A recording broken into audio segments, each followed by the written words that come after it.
Rempah-rempah adalah bumbu wajib pada masakan sebagai penambah rasa, pengawet makanan terutama daging, serta memberikan warna-warni dalam masakan. Tak hanya masakan, rempah-rempah juga digunakan untuk melezatkan aneka kue. Namun tahukah Anda, dahulu kala bagi raja-raja Eropa, keharuman aroma rempah-rempah lebih menarik daripada emas dan nilai tukarnya juga lebih tinggi dari emas, bahkan dijadikan alat pembayaran internasional. Lalu apa yang menyebabkan rempah-rempah memiliki nilai yang tinggi zaman dahulu kala? Mari kita simak ulasannya dalam segmen Fakta Rempah-Rempah Indonesia yang sangat berharga di mata dunia versi on the spot.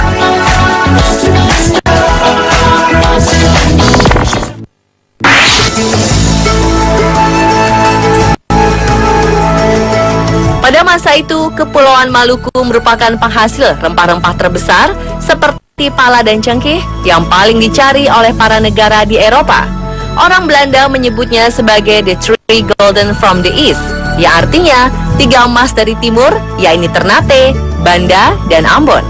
Namun jauh sebelum kedatangan Belanda, penulis dan tabib dari Portugis bernama Tome Pires penulis buku berjudul Suma Oriental, yang di dalamnya melukiskan tentang 3 wilayah subur tersebut dengan sebutan The Spices Island, yang artinya pulau rempah-rempah.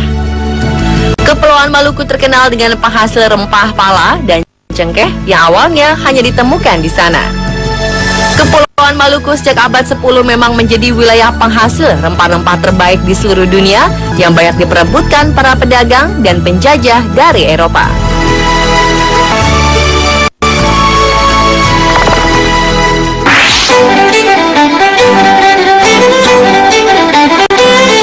Rempah-rempah dinilai sangat berharga karena khasiatnya yang bukan hanya sebagai penyedap masakan dan efek menghangatkan badan saja, tetapi juga sebagai obat-obatan.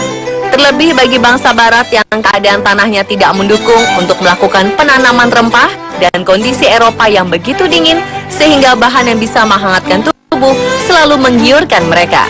Kebutuhan terhadap rempah-rempah kemudian menjadi komoditi utama dalam dunia pelayaran perdagangan saat itu. Sehingga setiap pedagang maupun bangsa-bangsa yang datang ke daerah timur bertujuan untuk menemukan sumber rempah-rempah. Oleh karena itu, muncullah hasrat untuk menguasai rempah-rempah tersebut. Melihat mahalnya harga rempah-rempah pada waktu itu, banyak orang Eropa kemudian mencari kepulauan rempah-rempah ini. Sesungguhnya yang dicari Christopher Columbus ke arah barat adalah jalan menuju Kepulauan Maluku.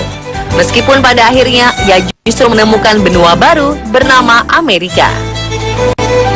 Rempah-rempah adalah salah satu alasan mengapa penjelajah Portugis Vasco da Gama mencapai India dan Maluku. Orang Eropa mengasosiasikan rempah-rempah dengan negara antah berantah yang berhubungan dengan surga.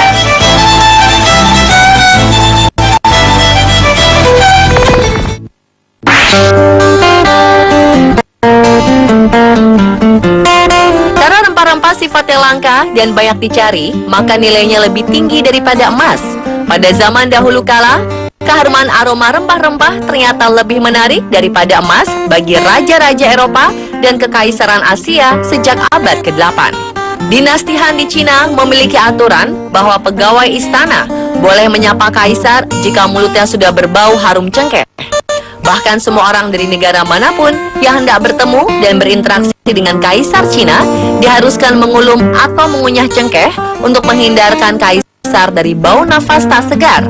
Pada saat itu, harga 1 kilogram cengkeh sama dengan harga 7 gram emas. Pohonnya sendiri merupakan tanaman asli Kepulauan Maluku. Selain dikunyah untuk menghilangkan bau mulut, cengkeh juga dijadikan pengobatan untuk sakit gigi. Sementara itu, merica menjadi bumbu masak paling mahal dan banyak digemari para kekaisaran Raja Romawi. Bisa dikatakan, pada zaman kejayaannya, rempah-rempah merupakan bumbu favorit para raja dan pemimpin.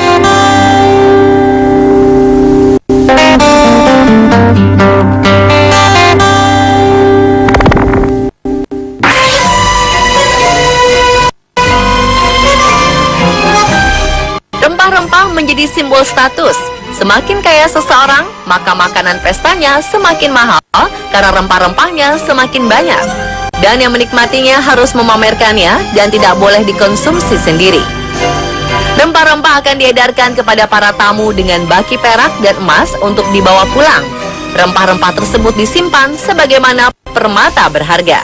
Tren ini terus berlangsung hingga abad ke-16 ketika Raja Scotland berkunjung ke Raja Inggris Richard I pada tahun 1194. Setiap hari ia diberi 2 pon merica dan 4 pon kayu manis sebagai tanda keramah tamahan.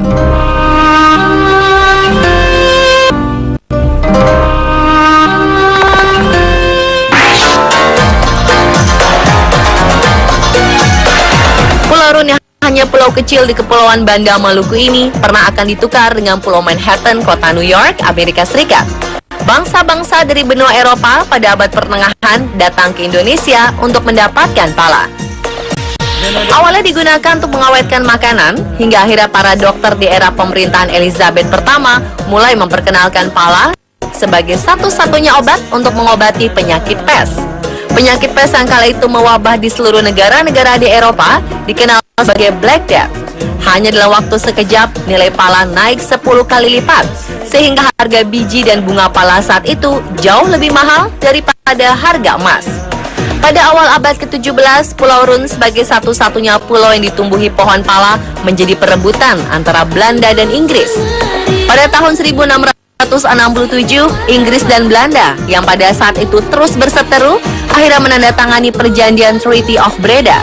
Dalam perjanjian tersebut dituliskan, Belanda memilih menyerahkan Manhattan kepada Inggris dan menukarnya dengan Pulau Rune yang besarnya hanya 3 kali 1 kilometer. Bagi Belanda ketika itu, Pulau Rune lebih penting dibandingkan dengan Manhattan hanya untuk buah pala. Peristiwa tersebut dijadikan buku oleh penulis Giles Milton yang berjudul Pulau Rune adalah magnet rempah-rempah Nusantara yang ditukar dengan Manhattan.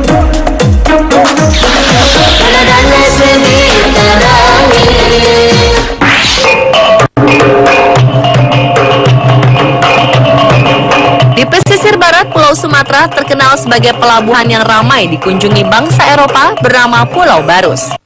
Barus dikenal karena merupakan tempat asal-usul kapur barus. Usut punya usut, ternyata kamper atau kapur barus dulu digunakan sebagai salah satu bahan pengawet mumi Firaun Mesir kuno. Mesir diketahui telah mengimpor sejumlah komoditi dari Pulau Barus di pesisir timur Sumatera.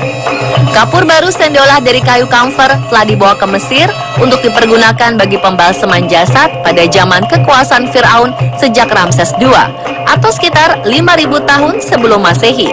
Pada zaman dulu, kapur barus sudah menjadi barang yang sangat penting sehingga banyak orang Eropa dan Timur tengah berdatangan ke Barus. Menurut Marco Polo, harga kapur barus semahal emas dengan berat yang sama.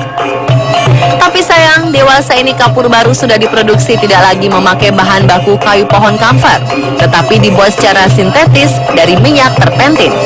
Kamfer zaman dahulu digunakan untuk farmasi atau pengobatan kuno, pembalseman mumi, obat, serta wewangian. Sedangkan pada era modern seperti sekarang, pemakaian kamfer pada masyarakat modern adalah untuk membasmi serangga atau rayap.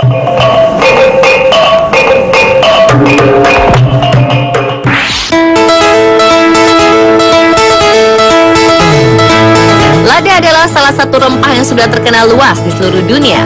Bahkan pada zaman penjajahan Belanda, tanaman ini merupakan salah satu tanaman yang paling dicari pada saat itu. Di Indonesia, tanaman ini banyak dihasilkan di daerah Bangka. Pada masa dulu, harga lada sangat tinggi, bahkan lebih mahal dari emas. Pada zaman dahulu, lada digunakan sebagai bumbu masakan atau campuran obat tradisional. Bahkan oleh bangsa Eropa, dijadikan campuran minuman beralkohol. Karena khasiatnya bisa menghangatkan tubuh, serta dapat melonggarkan jalan pernafasan pada penderita asma kala itu. Selain itu juga dapat mengobati penyakit diare, melancarkan aliran darah di sekitar kepala, dan untuk mengobati influenza atau pilek.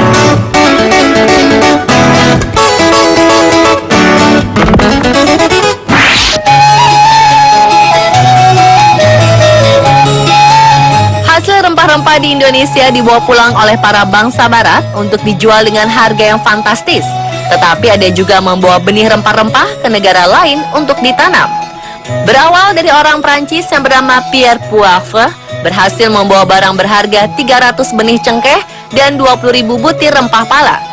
Rempah pala dan cengkeh dari Maluku tersebut berhasil keluar dari Hindia ke Mauritius sebelah Madagaskar di tahun 1770 dan dapat tumbuh dengan subur di negara itu.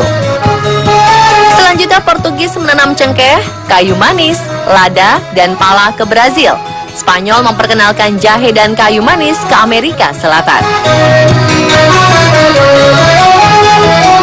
Nah pemirsa, ternyata betapa mahal dan pentingnya ya rempah-rempah di zaman dahulu, sampai-sampai harganya menyetarai bahkan melebihi harga emas. Semoga tayangan tadi dapat menambah wawasan Anda tentang sejarah Indonesia yang terkenal kaya akan rempah-rempahnya.